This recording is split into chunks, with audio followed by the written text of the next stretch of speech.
వందే వేదాంతకర్పూరచామీకరకరండకం రామానుజార్యమార్యాణాం చూడామణి మహర్నిశం.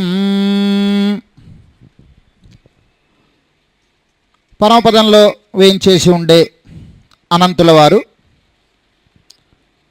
శ్రీమన్నారాయణమూర్తి ఆదేశం చేత వారి మనస్సంకల్పాన్ని ఎరిగిన వారై రామానుజులుగా భూమండలం మీద 200 సంవత్సరములు వేయించేసి ఉండడానికి, అలాగే అశేష జనవాహినిని పరమపదం చేరుకోవడానికి తగిన యోగ్యత కల్పించడానికి సంకల్పించి వేయించేశారు. అయితే అక్కడ శ్రీమన్నారాయణమూర్తి ఈయన బయలుదేరి వచ్చే ముందర, అనంతుల వారిని ఈ భూమండలానికి వచ్చే ముందర మీరు అతిమానుష చేష్టితములను చేయటం కాకుండా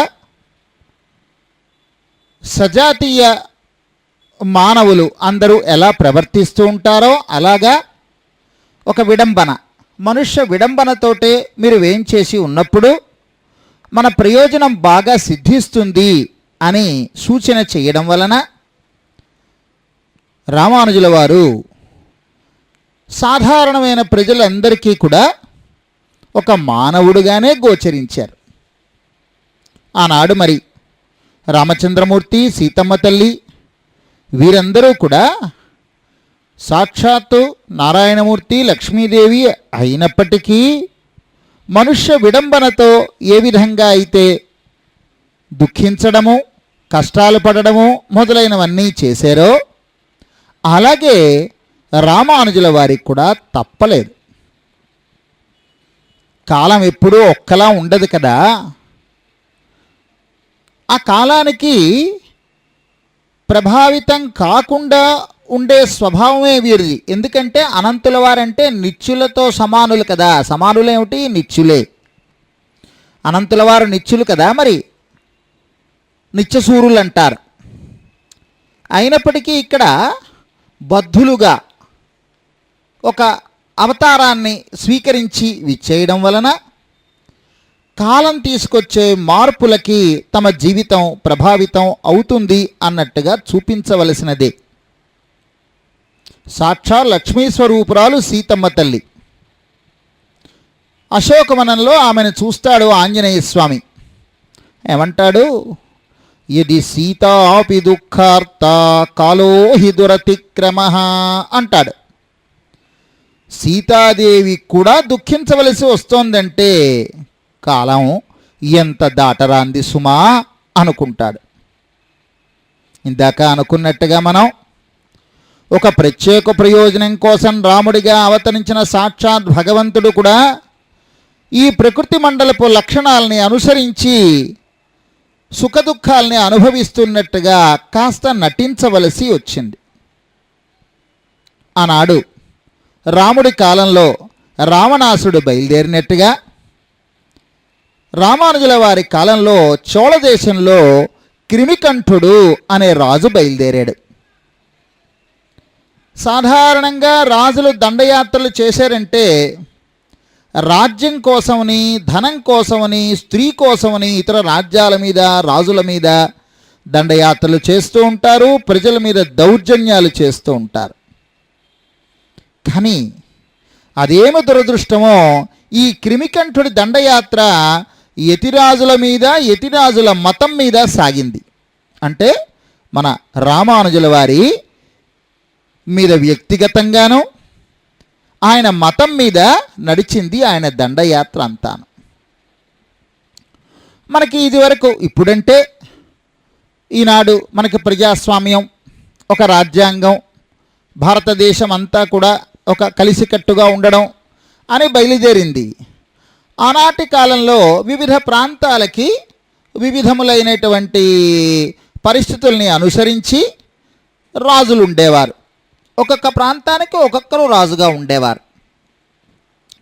ఆనాటి కాలంలో మతములు బౌద్ధ మతమైతేనేమి, జైన మతం అయితేనేమి ఎలా ఉండేవో అంతకన్నా బలంగా శైవం అయితేనేమి వైష్ణవం అయితేనేమి ఇవి కూడా ఉండేవి. ఈ 4 మతాలు కాక మిగిలిన మతాలు కొంచెం తక్కువే అని చెప్పుకోవాలి. అయితే రాజులలో వారందరూ కూడా పరమత సహనం ఉన్నటువంటి వారే అధిక సంఖ్యలో ఉండేవారు.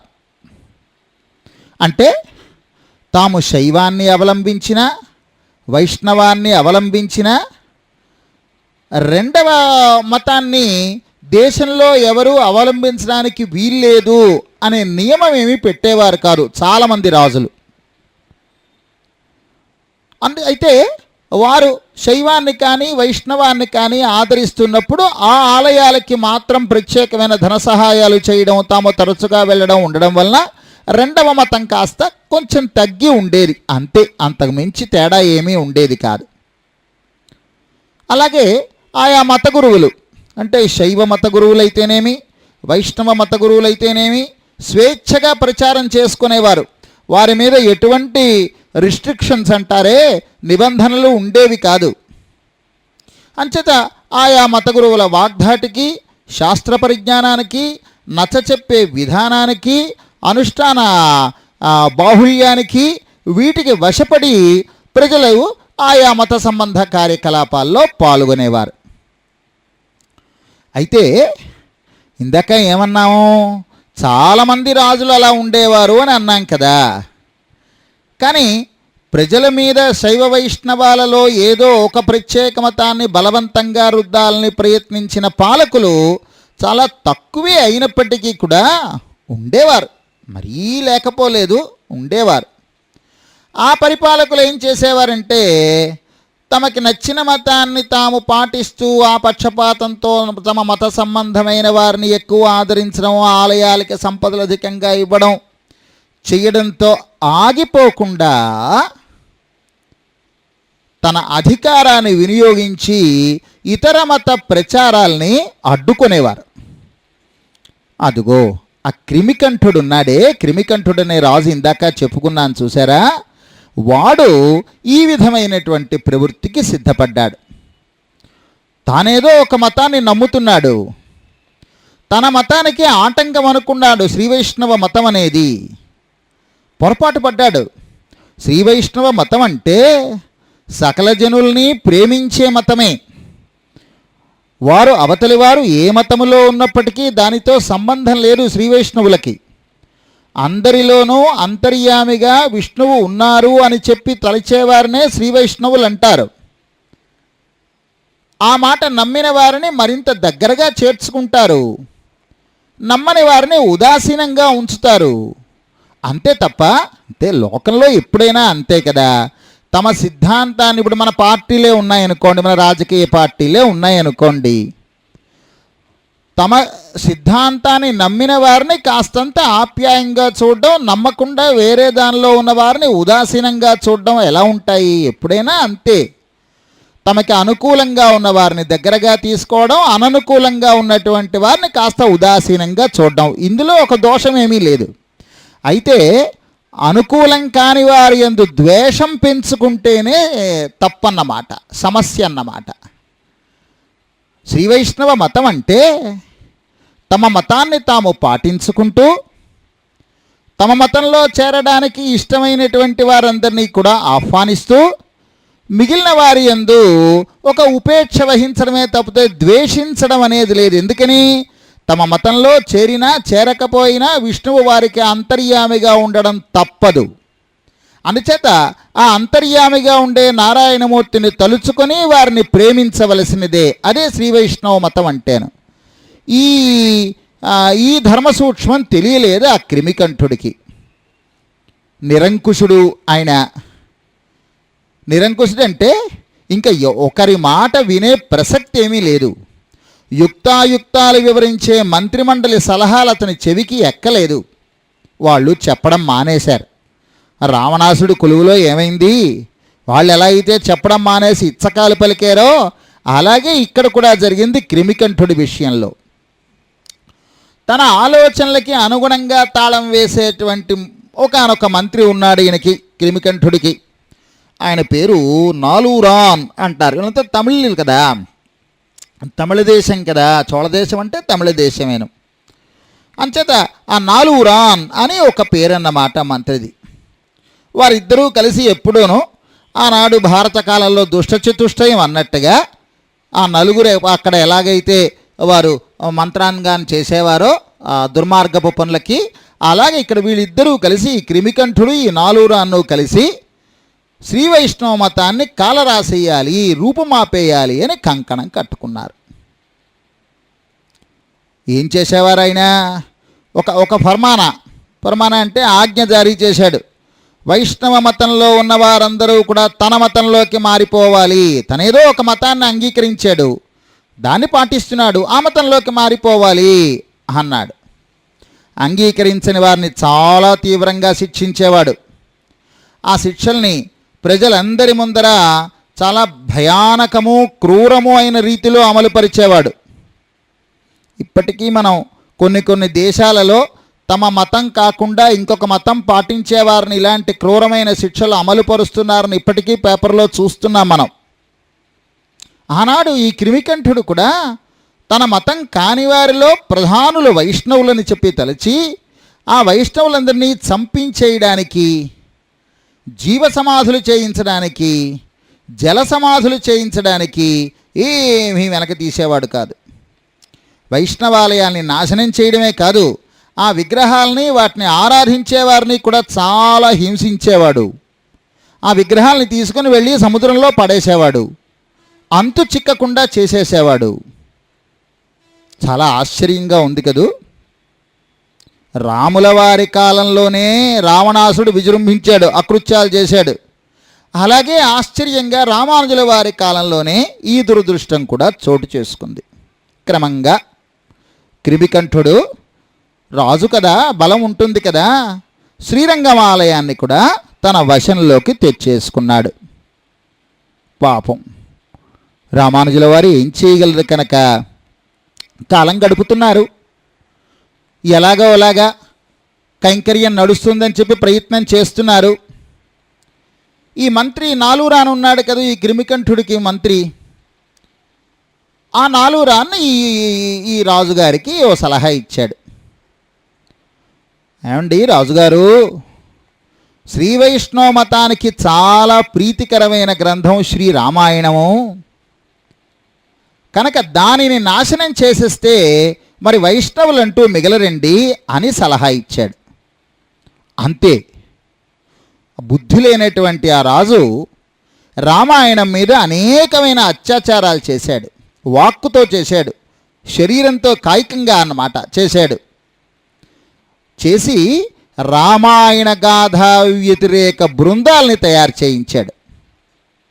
మన దురదృష్టం కొద్దీ ఆ కొంచెం అవశేషాలు ఈనాటికి కూడా అక్కడ మిగిలిపోయినాయని అప్పుడప్పుడు పేపర్లో మనం చూస్తూ ఉంటాం. ఆ ప్రాంతంలో ఉన్నటువంటి వారు మనకి పేపర్లోనో ఇలాగ రాముడిని దూషించారు, నిజంగా రాముడు ఉండేవాడా, ఆయన ఏమి ఇంజనీరా, అది ఇది అని రకరకాలైనటువంటి దూషణల్ని ఈనాడు కూడా మనం వింటూ ఉంటాం. అదిగో అక్కడ బయలుదేరిందన్నమాట దీని మూలం. రామాయణం మీద అకృత్యాలు చేయడం అనేది ఆ క్రిమికంఠుడి దగ్గర బయలుదేరి ఇప్పటికీ కొంచెం అవశేషాలు మిగిలిపోయినాయి. 11వ శతాబ్దంలో తొలిసారిగా ప్రారంభమైన ఈ రామాయణ నిందా కార్యక్రమం ఈనాటి 21వ శతాబ్దంలో కూడా అక్కడక్కడ అప్పుడప్పుడు ఇంకా వినిపిస్తోందంటే ప్రజలకు భయపడి ఆగుతున్నారు ఈనాడు.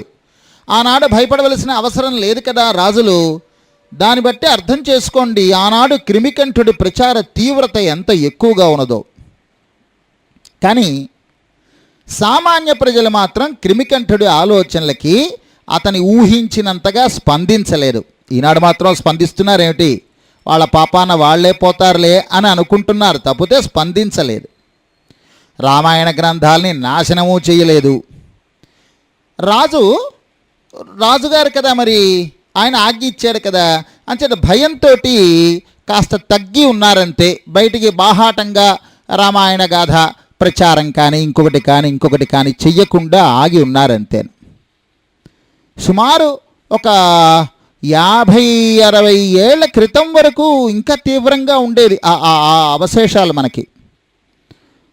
మనకి శ్రీమన్నారాయణ రామానుజ జీయరస్వామి వారిని మన పెద్ద జీయరస్వామి వారిని చెప్పేసి అంటూ ఉంటాం. ఈ ప్రాంతంలో అంతా మీకు తెలిసే ఉంటుంది. వారు మహానుభావులు. వారు ఇలాంటి రామాయణ నిందా కార్యక్రమాన్ని నిరసించడానికి వారు ధైర్యం చేసి మొత్తం అనేక మంది ఋత్విక్కుల్ని వెంటబెట్టుకుని వెళ్ళి ఆ దేశ ప్రాంతాలలో ఎక్కడెక్కడైతే ఈ రామాయణ నిందా కార్యక్రమం అలా జరిగేదో సరిగ్గా అవే వీధులలో ఉచ్చైశ్వరంతో రామనామాన్ని జపించడము, రామాయణాన్ని పారాయణ చేయించడము చేసి వారిలో కాస్తంత మార్పుని తీసుకుని రాగలిచారు మహానుభావులు. శ్రీమన్నారాయణ రామానుజ పెదజీయరస్వామి వారు అంతటి సాహసానికి ఒడిగట్టారు. అలాగే ఆనాడు ఈ క్రిమికంఠుడు ఇలాంటి అత్యాచారాలన్నీ చేస్తూ ఉంటే రాజు భయంతో కాస్తంత తగ్గి ఉన్నారు. కానీ క్రిమికంఠుడికి అర్థమైపోయి ఉక్రోషం బయలుదేరిపోయిందన్నమాట. రామాయణము నశించలేదు, రామాయణ కారణంగా బయలుదేరినటువంటి వైష్ణవము నశించలేదని ఒక ఉక్రోషం బయలుదేరింది. అలాంటి సమయంలో నాలురాన్ మరొక సలహా ఇచ్చాడు. మహాప్రభో, ఈ సామాన్యమైన ప్రజల్ని ఎంతమందిని మార్చాలని చూసినా ప్రయత్నించినా వృధా ప్రయాసేనండి. వైష్ణవ గురువులలో ప్రముఖ స్థానాన్ని అలంకరించి యతిరాజులుగా చలామణి అవుతున్న రామానుజుల వారిని వైష్ణవం నుంచి మార్చేసామా ఇక మన ప్రయోజనం పూర్తి అయిపోయినట్టే. సామాన్యులందరూ కూడా గొర్రెల మందల్లాగా రామానుజుల వారి వెనక వైష్ణవాన్ని విడిచిపెట్టేస్తారు అని సలహా ఇచ్చాడు. ఇంకేమున్నది, రాజు తలుచుకుంటే కొరడా దెబ్బలకి కొరత అన్నట్టుగా ఏదైనా జరుగుతుంది కదా. వెంటనే రామానుజుల వారిని రాజ్యసభకి పిలిపించమన్నాడు. శ్రీరంగంలోనే ఉన్నాడు ఈయన. వెంటనే రాజ్యసభకు పిలిపించమన్నాడు, ఆదేశాలు ఇచ్చాడు. రాజభటులు మఠానికి చేరుకున్నారు, రామానుజుల వారి మఠానికి. ఆ సమయంలో రామానుజుల వారు స్నానం చేస్తూ లోపలి గదుల్లో ఉన్నారు. యువతల ఈ బయట ప్రాంగణంలో అంటే అరుగుల మీద అనుకోండి, అక్కడ కూరేషులు, దాశరథి, మహాపూర్ణులు మొదలైన వారంతా కూడా అక్కడ కూర్చొని ఉన్నారు. ఏదో వారి చర్చలు ఏవో చేసుకుంటున్నారు, శాస్త్ర చర్చలు చేసుకుంటున్నారు. ఇంతలో రాజభటులు వచ్చారు అక్కడికి. ఆశ్చర్యపోయినారు, రాజభటులు రావడం ఏమిటి, మఠానికి రావడం ఏమిటి అని. ఆ రాజభటులు రాజుగారి ఆజ్ఞని విన్నవించారు. నిర్ఘాంతపోయినారు వీరందరూ. ఏదో ఒకటి చెయ్యాలి, సమయం లేదు. వారి ఎదురుగా యమభటుల్లా నిలబడి ఉన్నారు ఆ రాజసైన్యం అంతా కూడాను. వారి ఎదురుగా చర్చించుకుందుకు వీల్లేదు. రామానుజుల వారిని లోపల హెచ్చరించడానికి సమయం లేదు. ఏం చేయాలి అందరి మనసులోనూ ఒకటే ఆలోచన, రామానుజుల వారు క్షేమంగా ఉండాలి, రామానుజుల వారు క్షేమంగా ఉండాలి అని. అందరికన్నా కాస్తంత ముందుగా తేరుకున్నవారు కూరేషులు, కురత్తాళ్వాన్. రాజభటులు రాగానే వారు ఇక్కడ ఎవరండి రామానుజులంటే అని అడిగారు. పక్కన అది జ్ఞాపకం వచ్చింది కురత్తాళ్వానికి. వీరిది వరకు రామానుజుల వారిని చూడలేదు, రామానుజుల వారు ఎలా ఉంటారో వీరికి తెలియదు. అందుచేత ఎవరండి రామానుజులంటే అని అడిగారు. అంచేత అమ్మయ్య వీరిది వరకు రామానుజుల వారిని చూసి ఉండలేదు కనుక ప్రస్తుత గండం గట్టెక్కితే చాలు, తర్వాతి విషయాలు తర్వాత చూడొచ్చు అనుకొని నేనే రామానుజుల్ని, నా పేరే రామానుజులు అన్నారు కురత్తాళ్వాన్. ఎంత సాహసం చూడండి, ఎంత సాహసం చూడండి. లోకంలో భగవంతుడి కోసం ప్రాణాలర్పించేటువంటి వారినైనా అరుదుగా చూస్తూ ఉంటాను తప్పితే ఆచార్యుల కోసం, గురువుగారి కోసమని తాను సిద్ధపడిపోవడం అనేది ఇంకా ఇంకా చాలా అరుదైనటువంటిది. వెంటనే ఈయన బయలుదేరండి, రాజుగారి ఆజ్ఞ అయింది అన్నారు భటులు. రాజుగారి ఆజ్ఞ అయింది, అక్కడికి బయలుదేరాలని మళ్ళీ గతుక్కుమన్నారు కూరేషులు. ఎందుచేత ఈ వచ్చిన రాజభటుల కంటే రామానుజుల వారు ఎలా ఉంటారో తెలియకపోవచ్చు, కానీ రాచకొలువులో ఉన్నవారు ఎవరైనా పండితులు వారు చూసి ఉండకపోవచ్చు, కానీ రామానుజుల వారు యతి కదా, ఆయనకి కాషాయం ఉండాలి కదా, ఆయన త్రిదండాన్ని ధరించి ఉండాలి కదా అని అడిగితే మళ్ళా మొదటికి వస్తుందని చెప్పి వెంటనే చకచక ఆలోచించి తన గృహస్థ ధర్మాలకు విరుద్ధమని కొంచెం కూడా సందేహించకుండా రామానుజుల వారిని రక్షించుకోవడమే ప్రధానమైన లక్ష్యమని భావించి స్నానానికి వెళ్లే ముందు రామానుజుల వారు తమ ఆరాధన దగ్గర ఉంచినటువంటి త్రిదండాన్ని కాస్త చేతిలో పట్టేసుకున్నారు. వారి కాషాయ వస్త్రాన్ని ఒకదాని శరీరానికి చుట్టబెట్టేసుకున్నారు. పదండి అని బయలుదేరిపోయినారు. ఇదంతా కూడా కళ్ళు మూసి తెరిచేంతలో జరిగిపోయిందా అన్నట్టుగా జరిగిపోయింది. మహాపూర్ణులు, చాలా వృద్ధులు, ఈ రామానుజుల వారి గురువుగారు, మంత్రోపదేశం చేసిన గురువుగారు మహాపూర్ణులు అవాక్కైపోయినారు. ఏం చేయాలో తెలియలేదు. వారు వృద్ధులే. కురేషులు ఎంత వృద్ధులో ఈ మహాపూర్ణులు అంత వృద్ధులే, ఇంకా కొంచెం ఎక్కువే వయస్సు వీరికి. అయినప్పటికీ ఆగలేకపోయినారు. కురేషుల వెనక ఆయన వెళ్ళిపోయినారు. అక్కడే వారి కుమార్తె ఉన్నది, మహాపూర్ణుల వారి కుమార్తె. తండ్రి గబగబా నడవలేరు, ఒక ఆసరా ఉంటే కానీ నడవలేరు. అందుకని తండ్రితో పాటుగా వృద్ధులు అవ్వడం వలన వారికి ఆసరా ఇస్తూ ఆమె కూడా బయలుదేరింది. దాశరథి కూడా లేచారు బయలుదేరదామని. అంతలోనే మళ్ళీ ఆలోచించారు, రామానుజుల వారికి కాపలా ఎలాగా, వారిని రక్షించడం ఎలాగా అని దాశరథి మొదలైన వారందరూ ఆగిపోయినారు. వీరు కురేషులు, మహాపూర్ణులు, వారి కుమార్తె ముగ్గురు కూడా రాచభటుల వెనక వెళ్ళిపోయినారు. ఈ కురేషులేమో త్రిదండం పట్టేసుకున్నారు, కాషాయ వస్త్రాన్ని చుట్టబెట్టేసుకున్నారు, వెళ్ళిపోయినారు. ఏమీ తెలియవు రామానుజుల వారికి విషయాలు. మామూలుగా స్నానం ముగించుకో వచ్చారు. సన్నిధిలో ఉంచిన త్రిదండం కనిపించలేదు, అక్కడ ఉండవలసినటువంటి కాషాయ వస్త్రాలు కనిపించలేదు. ఇదేమిటి, ఇలా ఎప్పుడూ జరగలేదే అని ఆశ్చర్యపోయినారు. వారు ఆశ్చర్యం నుంచి తేరుకునే లోపల దాశరథి మొదలైన వారి శిష్య బృందం అంతా చుట్టుముట్టేశారు ఆయన.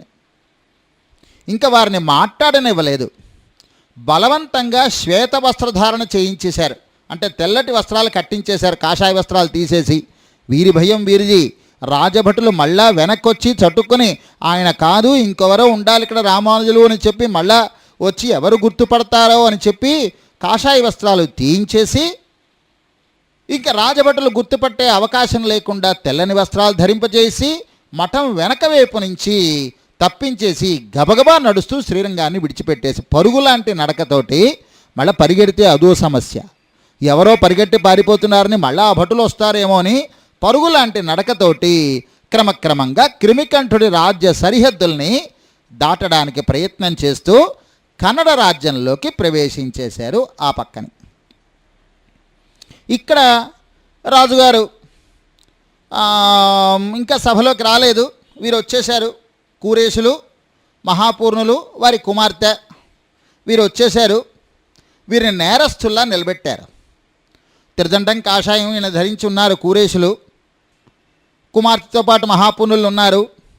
రాజుగారు సభాప్రవేశం చేసే వరకు కూడా ఏదో తప్పు చేసినట్టుగా వీళ్ళని నిలబెట్టేశారు. క్రిమికంఠుడు సింహాసనం మీద కూర్చున్నారు. లోపలికి వచ్చే రాజుగారు కూర్చోగానే, రామానుజ, మీ వైష్ణవాన్ని విడిచిపెట్టి మా మతంలో ప్రవేశించండి అన్నాడు. రామానుజుల వారి వేషంలో ఉన్న కురేషులు ఎవ్వరూ గుర్తుపట్టలేరు సజ్జ. అంచేత ఎవ్వరూ కూడా ఈయన రామానుజులు కారండి అన్న మాట అనలేదు. కురేషులు రామానుజుల వారి వేషంలో ఉన్నారు కదా, వారు అంగీకరించలేదు వైష్ణవాన్ని విడిచిపెట్టి తమ మతంలో ప్రవేశించమని ఆయన అడుగుతాను. ఇంకో క్షణం కూడా ఆలస్యం చేయలేదు ఆ దుర్మార్గుడు, ఆ క్రిమికంఠుడు. వీరి కనుగుడ్లు పీకేయండి అని ఆదేశం ఇచ్చేశాడు. ఇంకా అప్పటికే వారా శిక్షని మనసులో అనుకొని దానికి ప్రణాళిక వేసుకొని ఉంచుకున్నారేమో తెలీదు. వెంటనే బాగా కాల్చినటువంటి ఇనుప చువ్వలు పట్టుకో రాజభటులు ఆ నేత్రాలని పొడి చేయడానికి వచ్చారు. ముందు వృద్ధులైన మహాపూర్ణులు ఉన్నారు, ఆ పక్కన కురేషుల వారు ఉన్నారు. కొంచెం వెనకగా ఆయన కుమార్తె ఉన్నది. జాలి నాలి అనేది ఏమీ లేకుండా ఆ కాల్చినటువంటి ఇనప చువ్వలని ఆ నిండు సభలో మొట్టమొదటగా రామానుజుల వారి గురువుగారు మంత్రోపదేశం చేసినటువంటి మహానుభావులు యామున మునుల శిష్యులైనటువంటి మహాపూర్ణుల నేత్రాల్ని కసక్కని పొడి చేశారు వారు. రక్తం ధారగా కారిపోతోంది. హృదయ విదారకమైనటువంటి దృశ్యం అది. ఆయన ఆ మహాపూర్ణుల వారు వృద్ధులు అవ్వడం వలన భరించలేకపోతున్నారు ఆ బాధని. ఓ పక్కన అది చూస్తున్నారు కూరేషుల వారు. ఇంకా తనకి జరగబోతుంది అర్థమైపోయింది. అప్పటికే తను ఒక యోగ సాధనతో ఉన్నారు కనుక శారీరక బాధని పళ్ళబిగున భరిస్తూ కూరేషులు ఆ రాచభటులు అక్కడి నుంచి తన దగ్గరికి వచ్చి తన కళ్ళల్లో ఆ ఇనుప చువ్వలు పెట్టి పొడిచే లోపల తన 2 కనుగొడ్లని తన వేళ్లతోటి తనే బలవంతంగా పెరికేసుకున్నారు. వాళ్ళ రాజభట ముష్కర్లు తనని తాకడం ఇష్టం లేక. దృశ్యం తలుచుకుంటూ ఉంటేనే మనస్సు నీరైపోతుంది.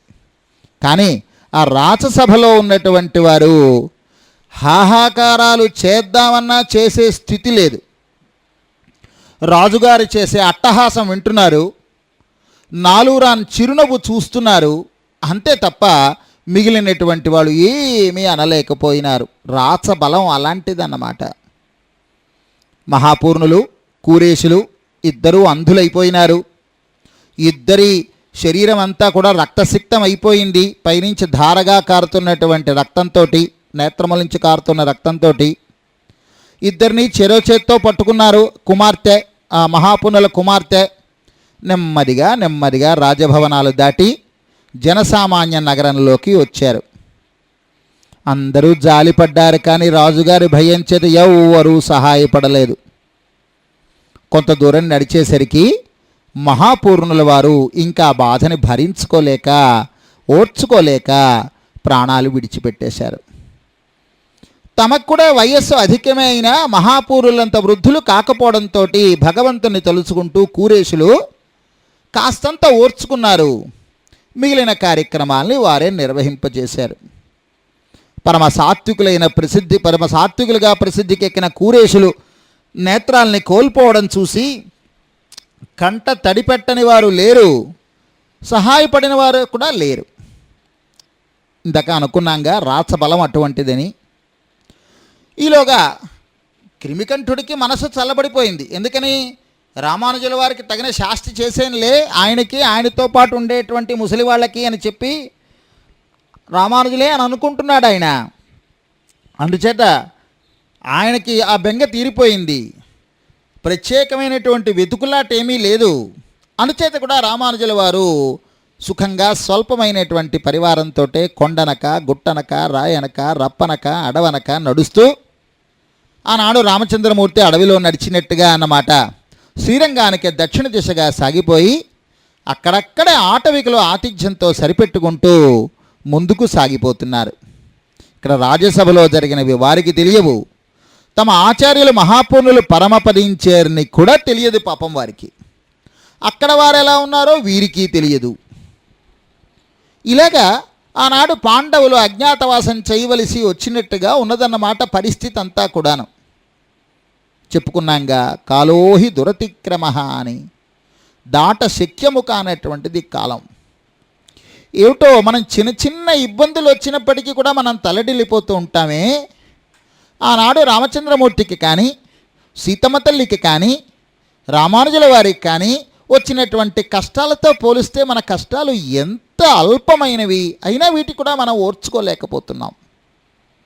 అలా రామానుజుల వారి అజ్ఞాత యాత్రలో వారు కొనసాగుతూ ఉండగా ఓ విచిత్రం జరిగింది. ఓనాడు ఓ రాత్రి అన్నమాట ఓ అటవీ ప్రాంతం మధ్యనున్న గ్రామానికి వేయించేశారు. వీరు కాస్తంత పండిత వేషాలు, తేజోవంతులు. ఇవి చూసి ఆ గ్రామాధిపతి ఎవరో పెద్దల్లే అని ఆయన భావించి అతిథి సత్కారాలు దగ్గరలో ఉన్న ఒక బ్రాహ్మణ గృహంలో ఏర్పాటు చేశారు. ఆనాడు ఊళ్ళోకి ఎవరొచ్చినా ఆదరించడం అనేది సర్వసాధారణం. ఇప్పుడు ఇంట్లోకి ఎవరు మనిషి వచ్చినా నువ్వెవరు అని అడిగేటువంటి స్థితి. ఆనాడు ఊళ్ళోకి ఎవరొచ్చినా వారి వర్ణాన్ని బట్టి, ఆశ్రమాన్ని బట్టి ఎవరో ఒకరు వారికి ఆతిథ్యం తప్పకుండా ఇచ్చేవారు. ఈ రామానుజుల వారు ఎవరి ఇంట్లో అయితే ఆ బస చేశారో ఆ ఇంటి గృహిణి ఇది వరకు శ్రీరంగంలో రామానుజుల వారి విశేష కటాక్షం పొంది ఉన్నది. శ్రీరంగంలో రామానుజుల వారిని ఎంతోమంది ఆశ్రయించేవారు. పండిత పామర భేదం లేదు, రాజు పేద భేదం లేదు, స్త్రీ పురుష భేదం లేదు, బాల వృద్ధ భేదం లేదు. అందరూ ఆయనని ఆశ్రయించాలని తహతహలాడేవారు. అప్పట్లో ఈ గృహిణి శ్రీరంగానికి వెళ్ళినప్పుడు రామానుజుల వారి వైభవాన్ని చూసి ఆశ్చర్యపోయింది. ఇంతటి మహానుభావుల శ్రీపాద ముద్రలు తనకి కావాలని కోరుకున్నది. ఒకసారి వారు శిష్య బృందంతో భిక్షకి వేయించేస్తున్నప్పుడు శ్రీరంగపు రాచవీధులలో వారి ముందు సాష్టాంగ నమస్కారం చేస్తూ నేలకి వాలి తన చీర కొంగుని నేల మీద పరిచి రామానుజుల వారిని వారి పాద ముద్దలు కటాక్షించమని అడిగింది. ఆమె ఆర్తికి చెలించిపోయినారు రామానుజుల వారు. ఆ నడి రోడ్డు మీదే చుట్టూ ఉన్నటువంటి ప్రజలందరూ కూడా హర్షధ్వానాలు చేస్తూ ఉండగా, రామానుజుల వారికి జయజయధ్వానాలు చేస్తూ ఉండగా తన శ్రీపాదాలతో ఆమె పరిచిన వస్త్రపు కొనని సుతారంగా స్పృశించారు. మహాభాగ్యం అనుకున్నది ఆమె. అదే పాదముద్ర కింద స్వీకరించింది. తిరిగి తన గ్రామానికి ఆమె వెళ్ళిపోయింది. అలా ఆనాడు రామానుజుల వారి శ్రీపాద అనుగ్రహాన్ని పొందినటువంటి ఆమె ఇలా ఈనాడు రామానుజుల వారే స్వయంగా తన ఇంటికి తన గృహానికి శిష్య బృందంతో విచ్చేస్తారని బొత్తిగా ఊహించలేదు. రాత్రి ఆ చిన్న దీపపు వెలుగులో రామానుజుల వారిని గుర్తుపెట్టి అమితమైనటువంటి ఆనందాన్ని పొందింది. అక్కడే మళ్ళా ఆయన త్రిదండాన్ని కాషాయాన్ని ఏర్పాటు చేసుకున్నారట. ఇంకా పడమటిగా ప్రయాణం చేశారు. మిథిల అనే ఒక ఊరు వచ్చింది. ఆ ఊళ్ళో వారికి వైదిక విషయాల్లో కానీ అనుష్ఠానంలో కానీ బొత్తిగా ఆసక్తి లేదు. ఒక విధమైన నాస్తికం అనుకోండి. వారిని అందరినీ తగిన విధంగా తీర్చిదిద్దాలనే కోరికతో రామానుజుల వారు వారికి అందరికీ భాగవత శ్రీపాద తీర్థాన్ని ఏర్పాటు చేశారు.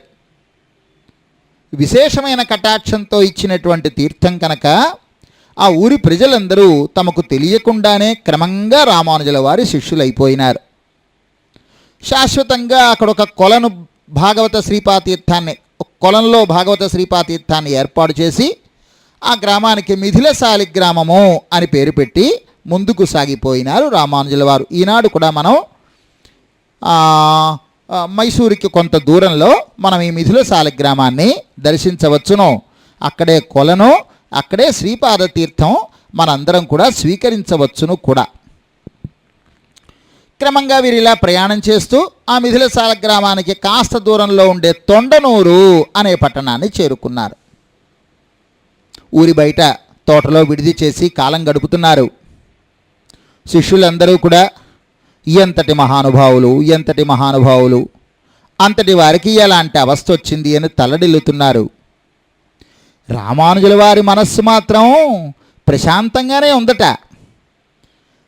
ప్రశాంతంగా ఉండడం అంటే అయ్యో రంగనాథుడి కైంకర్యం తప్పిపోయింది అనే ఒక కొరత తప్ప మనస్సు అంతకుమించి తల్లడిల్లిపోలేదట.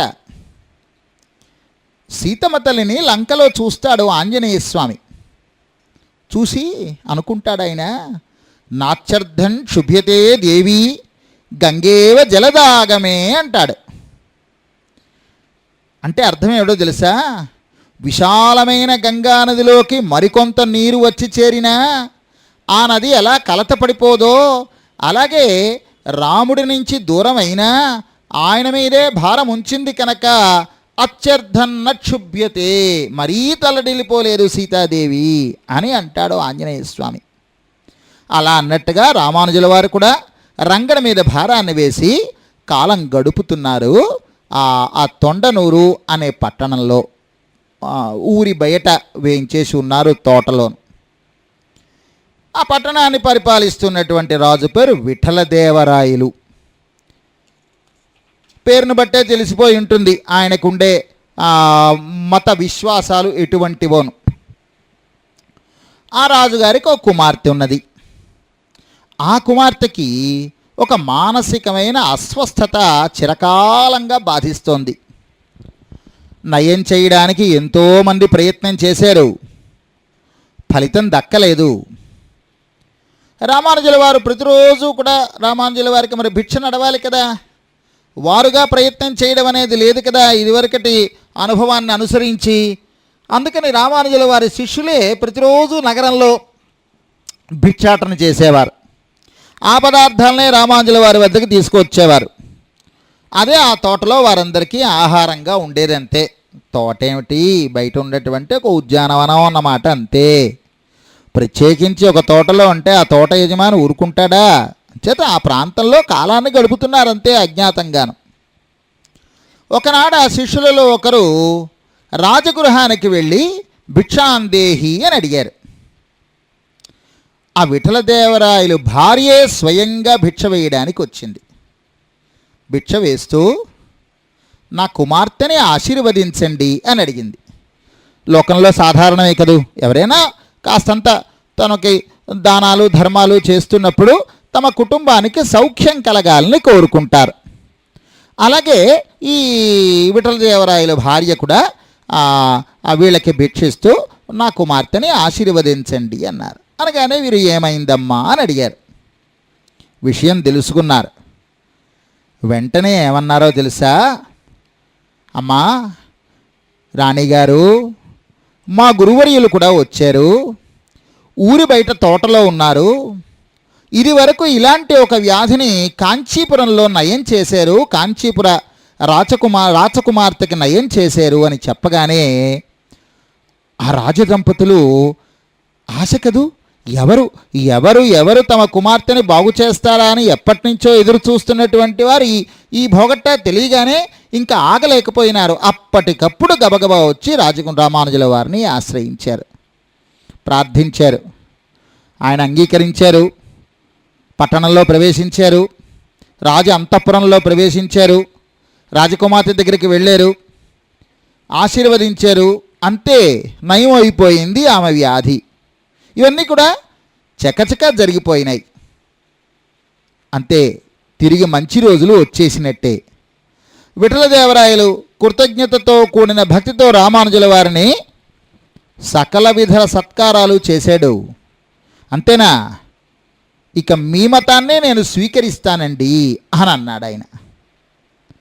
సరే అన్నారు రామానుజుల వారు. లోకంలో ఉన్నవారందరినీ కూడా పరమపదానికి యోగ్యత కలిగేటట్టుగా చేయడమే కదా ఆయన అవతరించినటువంటి ప్రయోజనం అనంతుల వారికి. అందుచేత ఆ విఠలదేవరాయల్ని ఆయన శిష్యుడిగా స్వీకరించి మంత్రోపదేశం చేసి ఆయనకి విష్ణువర్ధనుడు అని పేరు పెట్టారు. ఇంకా అక్కడితోటి రామానుజుల వారికి తోటల్లో, పొలాల్లో, అడవుల్లో విడుదల చేయవలసిన అవసరం లేకపోయింది. మిగిలిన కథని మళ్ళా మనం కొనసాగిద్దాం. స్వస్తి.